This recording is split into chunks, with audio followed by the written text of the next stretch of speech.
Hey all you well-protected folks out there, this is Jelan from Sophos Support, and today we're talking about remediating active ransomware in Windows environments.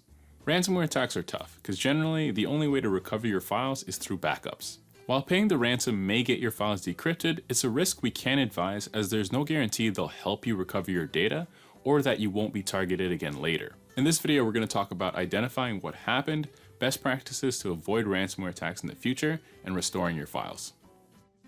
Keep in mind that the longer the machines are online, the more files may get encrypted if the ransomware is still active. So if possible, shut down or reboot the affected machines as soon as possible. Investigating any form of malware outbreak can be a difficult task and requires technical knowledge of operating systems and malware behavior. If you need assistance, you can engage the Sophos MTR Rapid Response team to assist with active outbreak situations. Rapid Response is a paid service offered by Sophos to provide customers with professional remote threat response from trained malware experts. They deal with outbreaks regularly and can remotely assist in mitigating your attack and provide feedback on how to prevent attacks from happening in the future. Contact Sophos Support or your account manager to find out more about Sophos MTR and Rapid Response. The first thing you need to do in an active outbreak situation is identify what happened. This means we need to know the scope and type of ransomware attack and the user account that was compromised to initiate the attack. To identify the scope, you'll need to find the following. The computer is infected. Are they just endpoints, servers, or both? Are users still able to log in, or are they stuck at the boot or login screen? If the ransomware has encrypted Windows files, this can damage the operating system and prevent login. The ransom note. The types of files that are being targeted. Is it all files or files in a specific folder or share? Is it just document files or are there no specific file types? The encrypted file extension. This can give us information on what type of ransomware is in play. The date modified times for the encrypted files. This can give an idea of when the attack started. And you'll need to know if restarting affected machines stops the encryption. Some ransomware is persistent and will launch after reboot, but a lot of ransomware only runs in memory, so restarting the machine may kill the processes. You can submit an encrypted file or the ransom note to id-ransomware.malwarehunterteam.com to find out the author and the strain of the ransomware. If you're taking this on yourself, you can then research that strain of ransomware to find out more about behavior and typical patterns. Keep in mind this is a third-party tool, and Sophos Support can't offer any assistance with issues specifically regarding that site. Next, you need to figure out what account was compromised to be used to encrypt the files. To do this, you'll need to check the owner of the encrypted files. In Windows Explorer, just go to a folder with encrypted files, switch to the Details view, which gives you different columns of information about the files. Right-click the column header and select More. Scroll down and select Owner from the list and click OK. You'll want to check this on multiple files and folders to confirm. The owner of the encrypted files shows that this user account was actually used to run the encryption process. We advise, if possible, to check any suspicious emails or suspicious browsing history for this account. Ransomware commonly comes in the form of spam emails containing malicious executables or scripts, which either executes the encryption or calls home to a server to download the actual payload. Users clicking on things they shouldn't is a huge part of ransomware attacks, so training users after remediation is a critical part of preventing these attacks in the future. Once you've found the owner, one thing you can do is restrict that user from access to the network, or perhaps remove write and modify privileges on shares to help mitigate the attack. Knowing the compromised user can also help you figure out the scope of the attack based on what shares and networks that user has access to. When you do find the point at which the attack occurred, in the restoration phase, you can then restore the system backups from before that point. Most ransomware attacks are sophisticated and will actually delete the file doing the encrypting once the attack is actually complete. So searching for the actual encrypting process or file tends to be ineffective. If you do want to manually search for the root cause, we'll link some useful tools you can use in the video description. The issue with these tools is based on what the ransomware is encrypting, it may hinder their performance.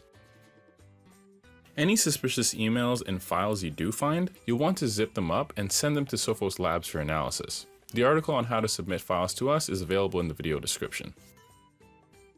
The next thing you'll need to do is ensure you're following best practices around ransomware prevention. We've put together a great article highlighting the key features you need to have enabled on all Sophos products. The link for that again is available in the video description. Ransomware and general malware prevention needs to be handled in a multi-layer approach. Intercept X Advanced with EDR is great for preventing malware once it gets to an endpoint, but preventing malware from even getting that far through firewalls, email filtering, etc. is even better. In terms of Intercept X, be sure to have it fully installed on all machines with no error messages or warnings, and have all policies in Sophos Central set to recommended settings. If you're having issues with Intercept X installs, contact your account manager or Sophos Support for assistance. Part of the multi-layered approach I mentioned is ensuring you close any unnecessary public-facing ports on your network. Two very important ports being 3389 for RDP and port 445 for SMB. These ports have commonly been exploited by malicious actors and should be closed if not needed. If RDP is needed, we do recommend only granting access to users connecting via your VPN. We also recommend you follow Microsoft's guidance on RDP via the link in the video description. You can also use third-party services like Shodan.io or Census.io to find out what public-facing ports are open on your network. Keep in mind again that these are third-party tools, and Sophos Support can't offer assistance directly with those sites. In terms of patching, regular Windows patching is an essential part of operating system security, so make sure all machines are up to date with Windows updates. You should also upgrade any operating systems that are no longer supported, as these operating systems have security vulnerabilities that don't have any patches available. They're also not supported by Sophos products, so make sure to check out our full system requirements documentation from the link in the video description. As I mentioned earlier, restoring files from backups is the only sure way to recover your files after a ransomware attack. The catch here is that after you finish restoration, you essentially have wiped any evidence of how the attack was performed. So if you're looking for evidence from the attack, it's important to do that before the restoration, while understanding again that the longer the systems are online, the more encryption can occur. Some systems may have been damaged by the encryption if the encryption targeted system files.